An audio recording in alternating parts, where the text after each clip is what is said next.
You'll usually have a sales page, which then clicks for a checkout Order page. form, yes. So on the order form, there's a couple of things that we want to make sure we do. First one is to minimize the number of things we ask people to give us. Yes. So if you can get away with asking for first name, last name, email address, and credit card details, awesome. So if you're outside of the UK, that's probably what you can get away with. If you're in the UK, especially if you charge VAT, you want to collect their postcode, especially because you don't want to deal with trying to track VAT and things like that. It's not that fun. But you want to collect that and then credit card details. So ask for as little as possible because the more you ask for, the more drop off you'll see. That's right. Yeah. Next thing is to always try and have an order bump. So an order bump is very much like when you're at the checkout at Tesco, you have that little tray of like chewing gums and magazines and gift cards and things like that. It's like, oh, I'll get one of those. Drop it in your cart.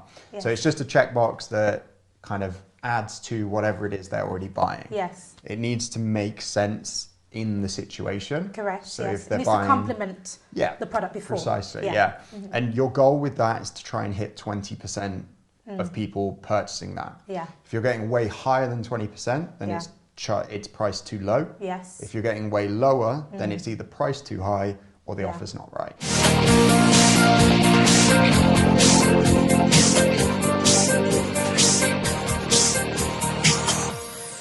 Everyone, today's episode is brought to you by our very own Lucrative Business Academy.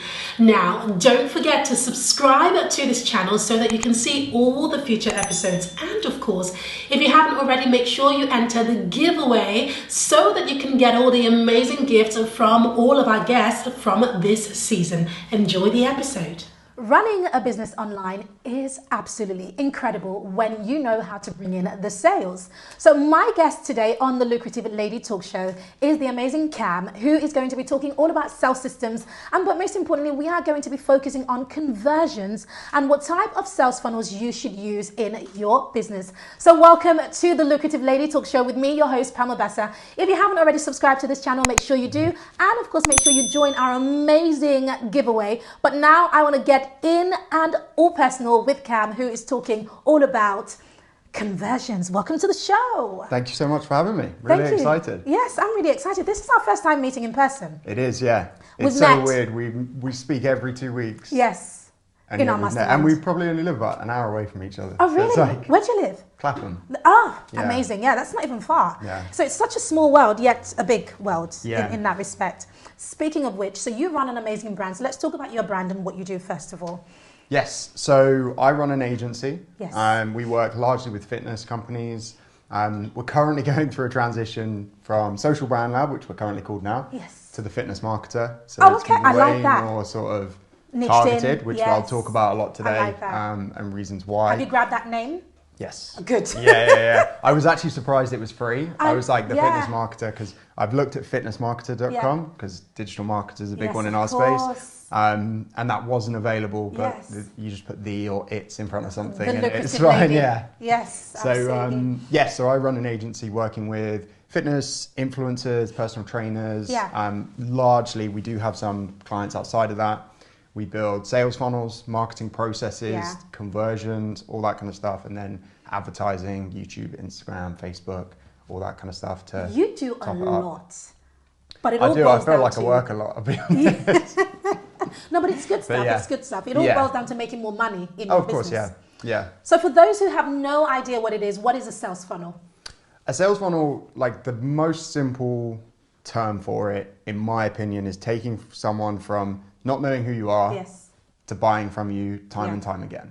Oh, I love that. Like that ultimately is your goal, to turn them into someone that buys more than once. And the process you take them through will usually determine if they buy again. Yes. Because if they don't enjoy it and it's too hard, say, or whatever it might be, especially now, like the consumers, they're much more sophisticated now than they were when info marketing first came about. That if it's a bad process, they're not going to buy from you. And they're not going to actually consume your content. And that's the ultimate goal. That's right. So how did you get started doing this? And, obviously we both geek out on conversions all the time in our mastermind, talking all things and sharing tips and strategies, etc. But, I started a whole different way. How did you get started? In the internet marketing online space as a whole, it was a weird way to get into it. Like I left college, did like ski seasons, bummed out, just did nothing really. Like I worked really hard during the summer and then just was a ski bum in the winter. And then I got to the end of my third season and I was like, okay, I should probably do something with my life now. Like I'm at the end of your 30s, really? Did you third season. Yeah. Third season. Yeah, I'm only 26. Okay. Okay.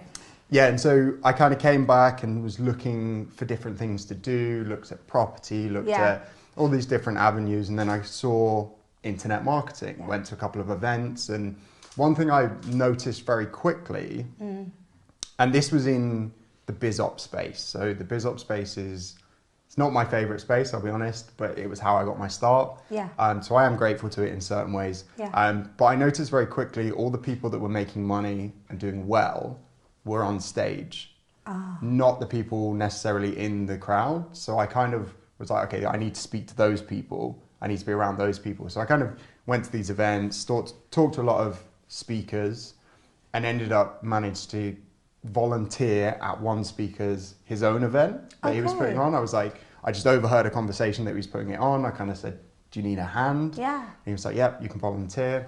So I did that, ended up getting a job with him. And he basically gave me a spreadsheet of 500 leads, completely dead leads on his email list, and was like, okay, call these people and sell them this stuff. Wow. And I was like, what? Baptism by fire. Yeah, literally.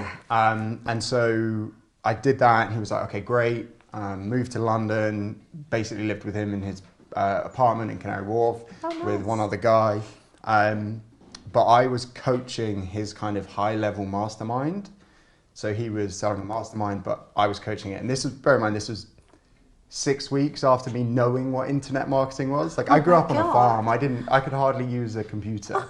So it's funny, I see your expert secrets and .com secrets back there. I was literally reading that book and then delivering webinars on what I just read to teach people what I just read. It was like, it was so fast paced that I had to learn that quickly. Yeah. And anyway, that was sort of the first 12, 18 months of my journey. Yeah. And then I left working for him because it just didn't really vibe with that kind of sort of situation. And then went off on my own, just started doing consulting, and then that sort of turned into the agency, and then I narrowed down to fitness. Yes. And then sort of still do certain things. Before we move forward, I want to just backtrack a little bit what you've just said. Yep. You know, to read a book, jump on a webinar and teach that took a lot of balls, a lot of confidence, right? So there are so many people out there who are, you know, in between, am I an expert? When am I an expert? When do I have the permission to teach this stuff? You know, and a lot of imposter syndrome happening with people, but you don't seem to have that problem. Oh, no, I have that. I still get that to this day. Do you? Yeah. Tell me about that. So, I mean, even to this day, so we sell sales funnels largely. And some of the funnels that I've built for clients have done millions of dollars in sales, but I still question saying to someone, okay, this is going to cost £15,000 or £20,000, even though I know the results that I've had for other people. And it's like, I still struggle with that to this day. And I think for me, it was a progressive thing. Like when I was 18 and I left college, I was really socially awkward isn't really the right word, but anxious in social situations. So if there was more than 3 people in a room, or I had to speak to more than 2 or 3 people, I'd go bright red, I'd start sweating, and then like just doing things like webinars, because you're not speaking to live people, it makes it a lot easier. So things like that, like baby steps up to a point where last year I spoke to 150 people on stage, and I was like, actually, that's quite a big milestone. Yeah. And I only recently have started to sort of look back at all the things that I've done and go, actually, I've come quite a long way. And so I think having gratitude for those small steps helps with that imposter syndrome. Yes. I think actually looking and going, okay, I was at step 1, now I'm at step 7. That's quite a long way. Yeah. You know, yes, I want to get to step 100, but I've still come You're not where you used to be. Yeah. And I think actively reviewing that and seeing those steps is a big part to overcoming imposter syndrome. Definitely. So when it comes to your pricing, for example, yes, it's about 15,000. You're putting out pricing where it's like you're talking about imposter syndrome, yet you are putting out quite big, hefty sums. Right. So how do you have those sales conversations? I know we're going to talk about sales conversions in a moment, but I just want to talk about the moment where, you're having those sales conversations, and how are you positioning yourself? How did you come up with your pricing? All of those things. Okay. So this is a really interesting question that I have always struggled with. So I notoriously, up until not even too long ago, I would undercharge big time because of exactly that reason. And I kind of came to this realization that if I want to scale and scale profitably, like now I have it's not a rule, but what I want to hit is 50% profit margin on any project. But if I want to be able to scale, building funnels, running ads, and hiring people, and once you start incorporating those costs into things, your profit margin goes down. So I was like, okay, if someone dropped, this is a really great exercise for anyone to do, that a friend of mine, Mike Killen, gave to me. He was like, if someone dropped £25,000 into your bank account tomorrow, what would you deliver to do that? You can't give it back. You can't, whatever, but what would you deliver to deliver that much value? And so that kind of process helped me. And then also understanding that if I actually want to scale profitably, I have to charge more. It's just, there's no way of me doing it any other way. I can't charge $3,000 because by the time I pay someone $2,500, you always lose about 10% of anything that you make for whatever it is, admin, all that kind of stuff. So that's kind of one of the biggest things. Amazing. And I really like that, having that clear goal of, if I'm going to run a project, it needs to do at least 50%. And I think having the confidence to even say that is a thing in itself. And of course, knowing that you need to hire people, which you do so comfortably at quite so young. You're 26? Yeah. I didn't even know that, by the way. All this time, we've been in a mastermind for how long? I didn't even know how old you were. But anyway, amazing. I think that's incredible, Cam. Sorry to cut across. One other point on what you just said with regards to how I have those conversations. And this is another phrase from the same guy, Mike, but we talk about it a lot, is like benefits, not features. And it's the same with funnels, sales conversations, whatever, but he takes it one step further. And I love the wording of this, is selling futures, not features. Oh, yes. So I take zero credit for that whatsoever. It was all him. But I just really like that wording of, realistically, people don't care how they get from A to B. It's just you need to understand what their B is. Enough so that you can bridge that gap with your product or service, which comes into conversions and sales processes as well. Amazing. I love that. And that's a tweetable for sure. We are going to be using that, which is great. So I want to talk very quickly, because just before you came on, I was speaking to members of my team. We were talking about various ways of getting the sale. Now, you do cold videos, what I call cold videos. What do you call them? Because I know what they are. So you do videos where you find your ideal client and you create a marketing video for them. Can you talk me through that process? I know what it is, but I think our lucrative ladies watching, I think it's quite a different way of doing things. Let's talk about that briefly. Yeah, of course. So this is a great way of getting started, I think. Like, obviously building a marketing funnel, you need to know copywriting. If you want to run ads, you've got to spend money on ads. There's not loads, but there is stuff to input. Whereas to sit down and I call it the same, it's a cold video pitch, basically. It's pretty much just a 10-minute or so, 5 to 10 minute video, which is kind of authority building at the beginning. So I kind of say, hey, I'm Cam, and this is my company. We do this. These are some of the people we've worked with. I think you're leaving a bunch of money on the table. Here's how you can do it. And I literally just walk them through a process. So for instance, with sales funnels, like a 1% increase can have a massive impact on revenue. Oh my God, So if you're saying, like, there's an example I use, if you send 50,000 visitors to a page that converts at 2% for a $50 product, you make $50,000. If you increase that conversion by 1%, you make like $72,000. So for a 1% increase in conversion, you make an extra 25K or so. Yeah. And so I basically just walk them through a couple of ideas. Here's how you can do it. These are some ideas you can implement. If you want us to do it for you, just get back to me. Let's have a call, see if it's the right fit, and let's go from there. I love that. So are you walking them through with their own stuff? Yes. Correct. So walk me through that. You have their website. So this is a screen share? Yes. Yeah. So I just use Loom. So use loom.com. Really easy software to use. It gives a little image of your face. So you always want to try and build that rapport. And then have everything open on the screen. Like, don't be fumbling around. Yes. Speak with some level of confidence. Yes. And that's like, I always remember this from, I can't remember where I heard it, but it's like, if you do something with enough confidence, people just assume you're meant to be there. That's right. It's like if you're dressed half decent, and you really need to use the bathroom in Mayfair, just walk into any fancy hotel, either turn left or right with enough confidence, and you'll end up at the toilet. No one's going to stop you. If you have enough confidence, that's kind of, and it's weird that I say that with the amount of like imposter syndrome and like anxiety I've had. It's like, it's always pulled me at two ends, and it's interesting. But that's basically my process. Now we're implementing much more automation. We've got to a level of scale that I still do those because I have like a dream 100. Yes. These are the people that I really want to work with, and it just builds. You lead with so much value. Yes, that's what it is. They're kind of like and the other thing as well is a lot of people, they don't want to get backlash. They don't want to get told to do one or whatever it is via email. Whereas these, it's like you've just given them massive value. The worst email reply I've got is, "Thanks so much for the video. It's massively valuable, but we're not looking for this right now." And they will remember you. What I love about this is that it's memorable. Not many people are doing it. So Lucrative ladies, take note.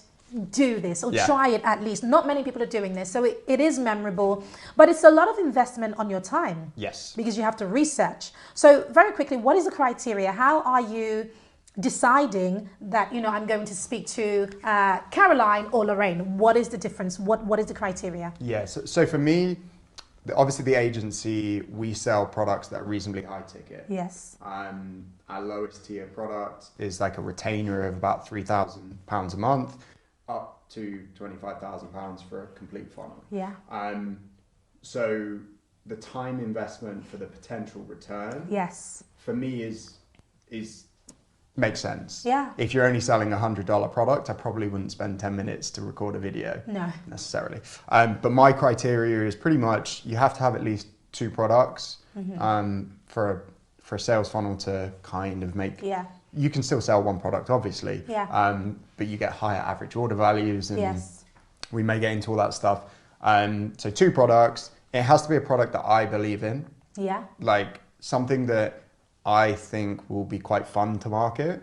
I'm fortunate enough now to be able to work with people that I like, I enjoy spending time with. Yeah. You have good conversations. Like I see business as, it's a game, but it's not. Like, you have to enjoy it at the end of the day, because we work so many hours. Yeah. Like, you have to enjoy the process. So I want to enjoy the people that I spend time with, talk to, and you don't want to be dealing with people that you don't get on with. Because you then just resent them, and then you get emails like, "Oh, can we change this?" And you're like, "Oh, no, it's just not worth it." Yes. So that's kind of my criteria, basically. And then you record this video. Yep. It has a call to action. Yep. Do you tell them what the investment is? Do you give them an idea? You do? Yeah. So what is the sentence? How do you word, it's 25K, just for the sake of those watching? Yeah, so I probably won't say it's 25K. Yeah. We usually say, it depends what the service is. If it's a done for you funnel and I know that it's going to be at least 10,000, then I'll just say, if you want us to do this for you, we can build out the entire process to automate it. Our funnels usually start at about £10,000, but great. Let's jump on a call, see if it's a right fit first, and see how we can ultimately help you. Yes. I really love that. The reason I love it is because when in my sales system, when I, dropped in, and I say dropped in because you say it's from this, which is what I do as well. When I have people get on a call with me, they're not surprised by what it is. That's what you want. You don't want to be in a place where you say this is what it is, and they are shocked because they expected to have a free free coaching session, yeah. or, one of those situations where it's just like, well, I just came to ask you questions. Yeah. I just came to pick your brain kind of thing. You don't want that to be. And I think a lot of people really struggle with having that money conversation. But what you're saying and what I'm agreeing with is, well, let people know beforehand. Yeah. Right? You are a business. And we had Ken on one of our previous episodes, and he talks about, very similar thing. Let people know beforehand that, there is a money aspect to having what they want, and if they want you to help them. Yeah, 100%. You want to speak to qualified people. Yes. Like, you don't really want to have that, like you say, you don't want people to be surprised by the number. Yeah. And it should be a case of, is this a good fit? Yes or no? Otherwise, you just spend time fighting objections. Yeah. And also, we're all busy. Like, if you have a job currently, if you're full-time business, whatever it is, your time is your most valuable asset. Yes. You don't want to be spending loads of time on unqualified calls. I'd rather have 3 qualified calls than 100 unqualified. Yeah, absolutely. On that note, I wanted to quickly talk about conversions specifically. I know we've talked about them very briefly, but if we can map out what a lucrative sales funnel looks like, a profitable sales funnel looks like, for, let's say it's a coach, right? Okay. It's a coach. Yep. So this is a coach, and they have, you can take it away with how many products they have inside of the sales system. But where would you begin, and what are the next steps moving forward? So just the coach, are they selling, because it varies. Like, there are so many different types of funnels. Like, you've got a webinar funnel, which would be just an opt-in to a webinar. I mean, we've probably all been on a webinar. That then sells, usually it's between a $1,000 and $3,000 product. If it goes straight to the checkout. Then you've got things like a high ticket call funnel, which is an opt-in to a shorter training, to a phone call. And then you've got like an ascension funnel, which is largely what we do in the fitness space. And I think you've got one that you've recently launched, which is the numbers you showed me the other day were mad. I was so shocked by them. And it's like, so that's when you've got a lower ticket product, and then you have upsells to maybe a slightly higher ticket, or they stay around the same, but you have like 3 or 4 offers afterwards. So that's the funnel that I want to talk about, because I believe, this is from my personal experience and from working with clients, that when you are delving into webinar funnels and getting people on a call, that's the second level. Once they have been through the ascension, once they have been through that first level, that's what's working for us well. So let's focus specifically on that. So as my guest, what is your take? Because I want to learn as well. I might be, I don't know, I might be leaving something on the table. I want to take it off the table. So, what do you do in your funnel? Okay, so the first point of, the first thing to focus on is basically the market. Like, there's no point even looking at pages or anything like that until you know who your market is. What is the outcome that you're helping your market to achieve? So it's like one market, one outcome, and then what's your offer? Like, your offer, especially on a front end product, needs to be irresistible.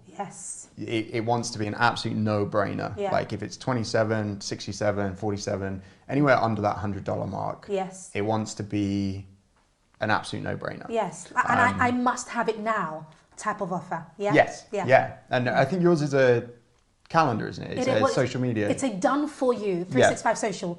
So we actually have a couple on the front end, depending on where you find us, if you know what I'm trying to say, via ads. But yes, no, 365 social is a done for you aspect. And it's funny, I was training in my mastermind on this just last week. And one of the things that I say, and I'm sure you share the same sentiment, is that it's got to be something that saves people time, definitely. And so it feels like I'm doing the work for you. Like, you would be silly not to take this. Like, you need this. It is, and which is what you call irresistible. And I think that's absolutely crucial. But I mean, it's something they want. That's the key thing. It's like, there's no point trying to sell something that people don't want. We've largely recently started skipping the opt-in phase. So interestingly, if you've been in the marketing space for a while, it's always grow your list. And I mean, we still do that, but what we do is anyone that doesn't buy on the front end, we remarket them to a lead magnet. So they've already seen the product offer. They've said no, and so they're like, okay, it's not ready yet. So let's get them in with some free content, and then warm them up and sell them the offer again. Nice. So you're reversing that. Pretty basically, much. Which is nice. I like that. And it means more people see your offer, because if you think, let's say you send 1,000 people to a landing page, 30% are going to opt in on a good day. So only 300 people then see the offer if you've got it set up that it's the next page. Yes. So 300 people, whereas if I send 1,000 people to a sales page, if I've done the right job with the ad, which is to pre-qualify them, to create context, to make them click with intent of finding it, not clicking to find out more, clicking with intent to take the next action, which is going to be to buy. It means 1,000 people have then seen the sales page as opposed to 300. Yeah. So I mean, and then anyone that doesn't buy, you just remarket them to the 3 stuff anyway. Which makes so much more sense. Yeah. Love it. Yes. So they've seen the first offer, the first paid offer. Yep. If they haven't grabbed that offer, they then see a lead magnet. Yep. If they have grabbed the paid offer, what do you do next? Okay, so you'll usually have a sales page, which then clicks for a checkout page. Order form, yes. So on the order form, there's a couple of things that we want to make sure we do. First one is to minimize the number of things we ask people to give us. Yes. So if you can get away with asking for first name, last name, email address, and credit card details, awesome. So if you're outside of the UK, that's probably what you can get away with. If you're in the UK, especially if you charge VAT, you want to collect their postcode, especially because you don't want to deal with trying to track VAT and things like that. It's not that fun. But you want to collect that and then credit card details. So ask for as little as possible because the more you ask for, the more drop off you'll see. That's right. Yeah. Next thing is to always try and have an order bump. So an order bump is very much like when you're at the checkout at Tesco, you have that little tray of like chewing gums and magazines and gift cards and things like that. It's like, oh, I'll get one of those, drop it in your cart. So it's just a checkbox that kind of adds to whatever it is they're already buying. Yes. It needs to make sense in the situation. Correct. So yes. if they're it needs buying, to complement the product before. Precisely. Yeah. And your goal with that is to try and hit 20% of people purchasing that. Yeah. If you're getting way higher than 20%, then it's priced too low. Yes. If you're getting way lower, then it's either priced too high or the offer's not right. Yes, that's true. So that's a checkout page. That's pretty much it. It's really simple. Just have image, list of what they get, maybe a couple of testimonials. Yeah. And that's it. Yes. Very simple. Fantastic. I want to take you a step back, right, to the first sales page. Yes. Where the first offer is. Because this is the front end, the entry point of this. Can you share very quickly what are the key must-haves on this sales page in terms of when you're writing the copy, when you're creating this page? What are you thinking? This is the first thing they're gonna see. If they see this, then they could grab the order bump. They could grab the upsell, the downsell, and all of the other products that come in. So this first page is like opening the door to Harrods, pretty much. If you see what I'm trying to say. Yeah, of course. Right. So what are the must-have elements on that? So the must-have elements are, again, it comes back to a clear audience. Yes. Like you have to target one type of person. A clear outcome as to what they're trying, what you're actually going to help them achieve. Yeah. And then actually like share the key benefits. So we have like a general structure that I follow. So you have like your headline. The goal of the headline is to get someone to read the next line. That's right. And it's basically your goal is to get them to keep reading. Yeah. So we usually have a headline, sub-headline. You can do a video. You can get away without it. Yeah. And then we go into like the lead. So this will be the story. This is where you want to resonate with people, show them that you understand their problems. Yeah. Either by showing them that you've been there, that you have the same issues they have, or sharing a story of someone that you've helped to overcome those issues. So those are kind of the key, that's the very top section. Then we go into like who this is for. So we'll actually openly say, if you're a coach, if you're a consultant, if you an online course business, whatever it might be, but list it out. Then we start talking about like the benefits. Again, it's the futures, not features. Yes. Don't say that you have 70 videos. People don't care. Nobody that just cares. Sounds like time. Or 70 hours of video. No. It's like we're going to help you have an automated system to do X, Y, and Z. Yeah. Like that's much more powerful than telling them that you have this information. Yeah. And then social proof is probably the other thing. Yes. Testimonials. The more testimonials you can have, the better. Yes. I'm just trying to go through it in my head now. Testimonials. Call to action. Call to action, of course, yeah. We've kind of seen recently, like not having too many call to actions on the page. Okay. So usually we'll allow people to read before they hit the first call to action. Okay. Then we'll have like the offer, as in like, here's everything you get. Yes. Scarcity with things like timers can be quite good. Yeah. And then like FAQs at the bottom. Yeah. Like right at the bottom. Pretty well. Yeah. Definitely. FAQs are just there to basically list out your top 5 objections that you hear, and then just go through the answers to those. That's right. Absolutely. And that's pretty much it. Like, Amazing. As a structure. Amazing. It's been fantastic having you. Before I could go into questions from the community, I want to ask you for your 5 top tips for success when it comes to improving or increasing the conversions or optimizing your sales system. So bearing in mind that some people might have, you know, just a web page as their sales system, you know, they might have the bare minimum. Yes. If they had one thing to focus on, if you were to suggest what is one type of page to focus on, what would it be? And then what are the 5 top rules for success? Yeah. Okay, so the one page, I mean, it doesn't matter if it's a website homepage, you can still optimize it to look like a sales page. That's right. So yeah, just have something that sells one thing. Like, don't try and get people to buy multiple programs, read your blog, follow you on social, and do all of these different things on one page. Have one single outcome. Yes. And then the 5 things that I would probably focus on are single market. Yes. Make sure you're focusing on a single market. A single quantifiable end result is a very good thing to have. So your product has to create a quantifiable end result. So like yours, you have then 365 days of social media. So that's quantifiable. Yeah. They've got that. What did I say? End result, market, one-off, irresistible offer. Yes. Make sure it's what people want. Yeah. And then the other 2 are kind of ongoing things. So that's like once you have what you need before you get going. And then what you want to look at doing is testing. Yes. Conversions very true. are always, you can always increase conversions. Yeah. But the way I kind of look at it is the rule of 1%. Yes. I just try and do incremental improvements as we go with everything. Yeah. So if you're testing anything, always only ever test one thing at a time. At a time, yeah. So those are probably the 2 things. Always be testing. Yes. And then always only test one thing at a time. Yeah. So the way I usually do it is I'll have 2 completely separate pages at the beginning. And then what I'll do is I'll say, okay, which one converted better? This one did. And then that becomes my control. Yes. And then I start changing like one headline. Yes. One sub-headline or whatever it might be. And moving forward. It's ongoing. It never stops. Yeah. So we have our amazing lucrative lady, Lorraine, who's asked the question, Cam, and she said, would you say that it's better to just have a less than perfect video or no video at all? So, okay, that's a good question. And this is a proper cop-out answer. Okay. But it's test it.